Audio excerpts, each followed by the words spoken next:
Israel के एक mall में सीरियल बम ब्लास्ट की साजिश रचने वाले 5 आईएसआईएस से जुड़े लोगों की गिरफ्तारी के बाद खलबली मच गई है। तो क्या इराक और सीरिया की सबसे क्रूर टेरर ब्रिगेड भी इजराइल के खिलाफ युद्ध में आ गई है? देखिए रिपोर्ट।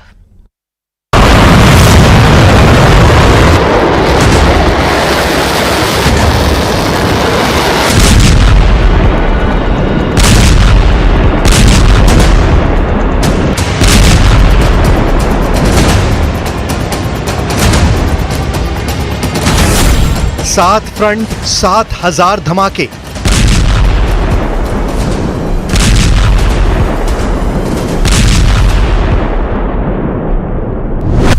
इजराइल के प्रधानमंत्री लेबनान बॉर्डर पर हैं, सैनिकों से मिल रहे हैं, सैनिकों का हौसला बुलंद कर रहे हैं। लेकिन ऐसी जरूरत क्या पड़ी कि नेतन्याहू को लेबनान बॉर्डर जाना पड़ा? नेतन्याहू जमीन पर बैठे हैं, कमांडर उन्हें ब्रीफ कर रहे हैं। नेतन्याहू अपने कमांडरों की बात बहुत ही ध्यान से सुन रहे हैं और उन्हें कुछ आदेश भी दे रहे हैं। नेतन्याहू अपने कमांडरों से क्या बात कर रहे हैं ये भी आपको बताएंगे, लेकिन उससे पहले इस जगह को देखिए।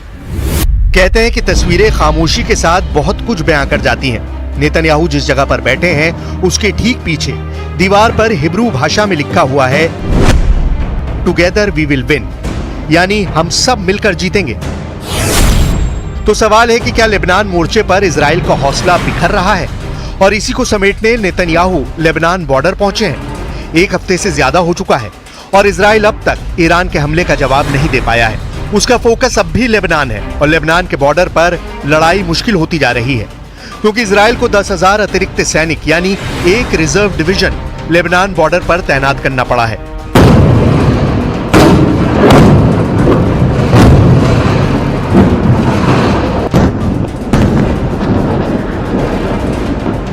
ईरान की तरफ से हुए इन मिसाइल हमलों के बाद इजराइल के 7 फ्रंट संकट में फंसते हुए नजर आ रहे हैं। क्या 7 फ्रंट पर नेतन्याहू की सेना कमजोर पड़ती जा रही है? इसीलिए सेना का मनोबल बढ़ाने के लिए नेतन्याहू को उत्तरी कमान के तहत आने वाले लेबनान बॉर्डर पहुंचना पड़ा।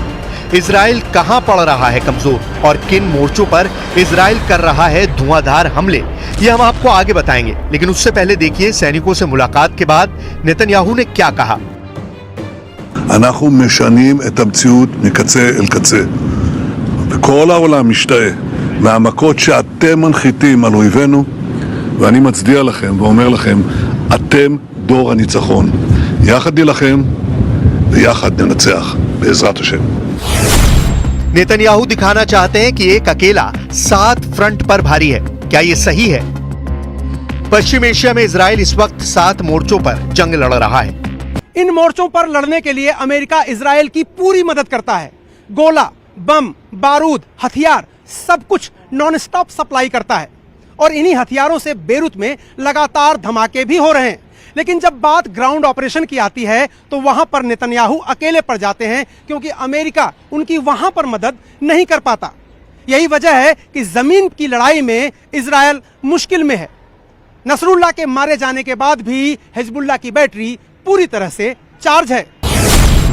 गाजा में हमास, वेस्ट बैंक में हमास और फिलिस्तीनी जिहाद, लेबनान में हिजबुल्लाह, इराक में हशद अल शाबी, सीरिया में अफगानी शरणार्थियों का संगठन फातिमिया ब्रिगेड, यमन में हुती विद्रोही और बहरीन में अल अश्तर ब्रिगेड है।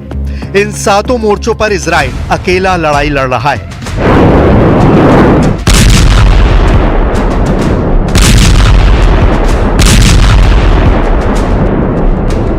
इन मोर्चों पर लड़ने के लिए अमेरिका इजराइल को हथियार दे रहा है, बम गोला बारूद सप्लाई कर रहा है। इसी बम गोलों से बेरूत में नॉन स्टॉप धमाके हो रहे हैं।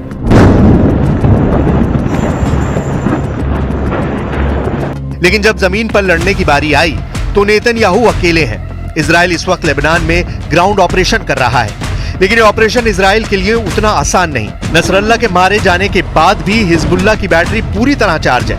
इजराइल इस मोर्चे पर कई सैनिकों को खो चुका है। हिजबुल्लाह इजराइल के दूसरे बड़े शहर हाइफा पर भी लगातार हमले कर रहा है, लगातार रॉकेट दाग रहा है और इजराइल को बता रहा है कि उसकी ताकत कम नहीं हुई है।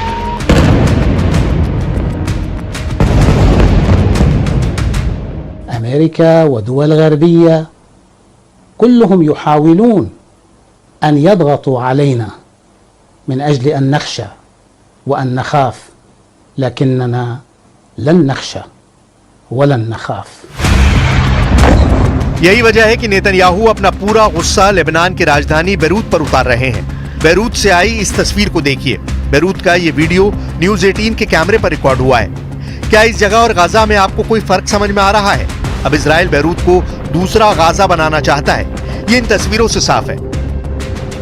ये वीडियो उस जगह का है जिसे लेबनान में हिजबुल्लाह का गढ़ माना जाता है।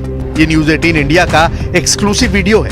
ये बैरूत का दाहिया इलाका है और यहाँ इजराइल की बमबारी के बाद के हालात आप देख सकते हैं। यही वो जगह है जहां पर इजराइल लगातार बमबारी कर रहा है और यहीं पास में ही हिजबुल्लाह का हेडक्वार्टर भी है और ये इस वक्त इजराइल का सबसे बड़ा टारगेट है। इजराइल का अटैक इतना जोरदार था जिसने इतना बड़ा गड्ढा बन गया।